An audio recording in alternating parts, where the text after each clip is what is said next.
Antes do intervalo, a gente viu a evolução das tecnologias na escola. Educação e tecnologia. Essa é uma história que pode ser contada a partir da história da educação à distância, que no início utilizava materiais impressos, algum tempo depois incorporou o rádio e a televisão e mais recentemente passou a utilizar o computador e outras tecnologias digitais.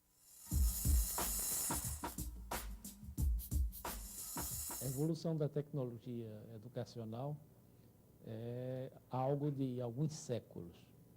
Eu preferiria ficar da idade contemporânea para cá, a partir da chamada galáxia de Gutenberg. E a galáxia de Gutenberg começa com o livro impresso. Em sequência ao livro didático, eu chamaria a atenção como grande momento de transição nas tecnologias, o uso do correio. Depois do correio, aí você dá um salto maior, de mais de 50 anos, aparece com a criação, a invenção do rádio.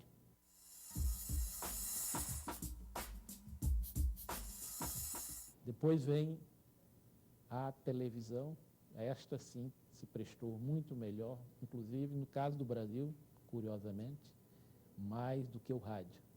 É diferente da experiência latino-americana, onde o rádio predominou como um instrumental tecnológico da educação, e no Brasil, talvez pelo fato de sermos uma civilização muito presa ao visual, ela tenha vindo para ficar.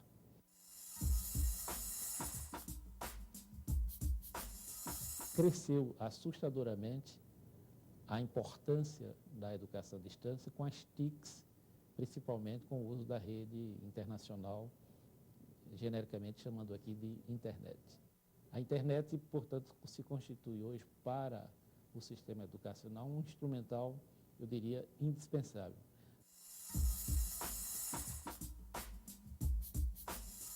Com relação à chamada integração das mídias, ou das TICs, eu diria que estamos também em plena época da convergência tecnológica, onde você não pode desprezar as tecnologias anteriores, mas pode fazer com que cada uma tenha um papel complementar no uso dessa explosão da internet que estamos vivendo hoje. Num país com o tamanho e a diversidade do Brasil, para que as tecnologias digitais cheguem às escolas públicas, é fundamental que as diversas esferas governamentais implementem ações de democratização do acesso. O país já conta com algumas ações com esse objetivo. E na reportagem a gente vai saber um pouco mais sobre o que tem sido feito para que as escolas estejam conectadas ao universo das tecnologias digitais.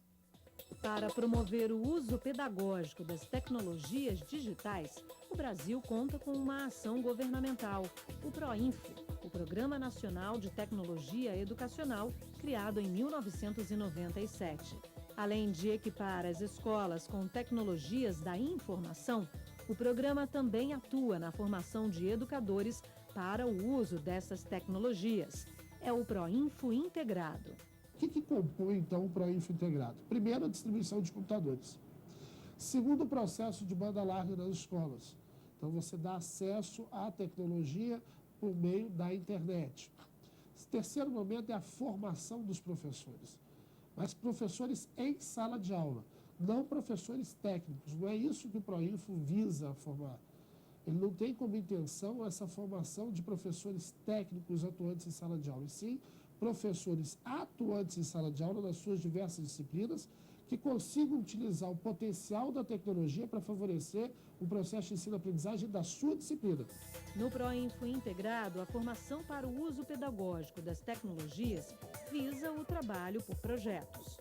Nós estamos trabalhando projetos inovadores, incentivando que professores utilizem cada vez mais a tecnologia, mas de forma inovadora em sala de aula. E o professor que está sendo formado não é o professor do que nós chamamos dos NTS, dos Núcleos de Tecnologia e Educação, nem dos NTMs, dos Núcleos de Tecnologia Municipais nem estaduais. Nós trabalhamos hoje o professor em sala de aula. Outro programa governamental criado para levar as tecnologias para o dia a dia das escolas brasileiras é o Mídias na Educação. Mídias foi um programa que surgiu até antes do PROINFO integrado, surgiu no Ministério da Educação em 2005, a sua primeira versão em 2006, oferecida à comunidade educacional do Brasil, das escolas públicas do Brasil. Ele é um projeto que incentivaria pelas universidades a produção de conteúdo específico para as diversas mídias, ensinando os professores a utilizar essas diversas mídias na educação. O videocassete, o DVD, o gravador, o retroprojetor. Além das ações implementadas pelo MEC, o Brasil tem buscado construir diversas parcerias, algumas com a iniciativa privada. O objetivo? Democratizar o uso das tecnologias digitais na educação. Então, o que nós fizemos no Ministério da Educação? Convocamos várias empresas, as principais empresas de tecnologia hoje no mercado, fundações que trabalham hoje de tecnologia na educação também, empresas na área de publicação de livros, então várias editoras também voltadas à educação. Colocamos todo mundo no auditório aqui no MEC e apresentamos os planos de governo. Então, nós reunimos com essa empresa, mostramos para todas elas quais são as diretrizes da educação do Brasil e convidamos quem quisesse participar, é totalmente livre essa participação, não tem nenhum acordo assinado, é voluntário.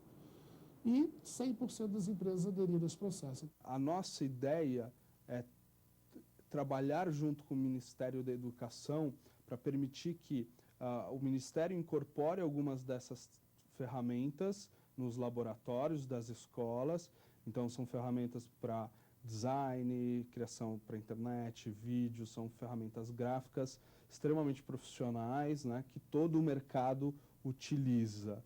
Mas a gente quer que a ferramenta não esteja simplesmente lá disponível por estar. A gente quer ajudar a fomentar alunos e professores no uso dessas ferramentas para, eventualmente, ele conquistar esses novos horizontes profissionais, né, essas novas possibilidades. Nós temos trabalhado com o MEC, especialmente com a Secretaria de Educação à Distância, dentro de uma série de comitês, participando ativamente desde a parte da concepção, discussão dos rumos desse programa, até também com algum dos nossos conteúdos pedagógicos que a gente tem disponibilizado para o portal do aluno e também o portal do professor. Essa correlação entre desenvolvimento de tecnologia, parcerias acadêmicas e desenvolvimento socioeconômico do país é o que nós chamamos de estratégia de responsabilidade social. Então, nós temos hoje uma gama de mais de 35 empresas participando gratuitamente, voluntariamente, do que nós chamamos Fórum do Portal, porque elas postam material, elas fornecem conteúdo para o aluno integrado, para o Proinfo integrado, e conteúdo para disponibilizar no portal do professor sem nenhum interesse comercial. No Amazonas, uma parceria entre a Secretaria de Educação e uma empresa de tecnologia originou um sistema que permitiu a comunicação via satélite entre diversas salas de aula do maior estado do país, com 62 municípios e quase 20 rios cortando todo o território. Através de um sistema de satélites, nós chegamos hoje a aproximadamente 402 escolas, com aproximadamente 700 salas de aula, porque você tem lugares onde você tem uma única sala, você tem lugares onde você tem 2 salas de aula. O satélite permite que uma criança, numa dessas escolas, ela faça a pergunta à professora ou professor que está no estúdio em Manaus. Então, ela pode fazer essa pergunta tanto por fonia, tanto por voz, quanto por um chat da internet, porque quando nós chegamos com o satélite nessas escolas, também chegamos com a internet. Políticas públicas, parcerias entre os diversos níveis de governo e diferentes setores da sociedade.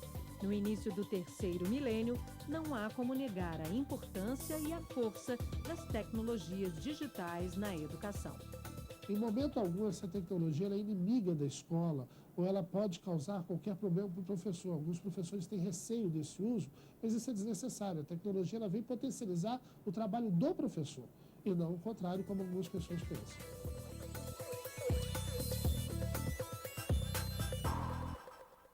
Para levar a tecnologia digital até a sala de aula, é preciso antes que os professores conheçam os recursos tecnológicos e saibam como e para que utilizá-los. Ou seja, que eles passem por um processo de formação.